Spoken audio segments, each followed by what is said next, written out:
संपूर्ण राज्यातच नव्हे तर देशात खाजगी क्लासेसचे पेव फुटला असताना केंद्र सरकारने 16 वर्षाखालील मुलांचे कोचिंग क्लास घेऊ नये असा अध्यादेश काढल्यामुळे कोचिंग क्लासेस घेणाऱ्या शिक्षकांवर फार मोठी संक्रांत कोसळली असून पोटावर पाय बसल्यामुळे आमची उपासमार होणार असल्यामुळे सरकारने हा काढलेला अध्यादेश रद्द करावा अशी मागणी खाजगी कोचिंग क्लास चालवणाऱ्या शिक्षकांनी जिल्हाधिकाऱ्यांकडे केली आहे. सरकार कोणता निर्णय घेणार याकडे आता राज्याचे लक्ष लागलं आहे.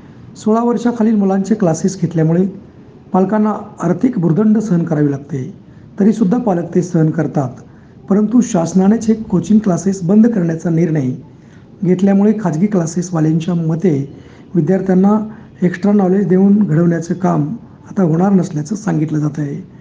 शासनाने मात्र हा निर्णय घेताना विचारपूर्वक घेतला असला तरी हा निर्णय दुर्दैवी असल्याचं मत या शिक्षकांमधून व्यक्त केलं जात आहे.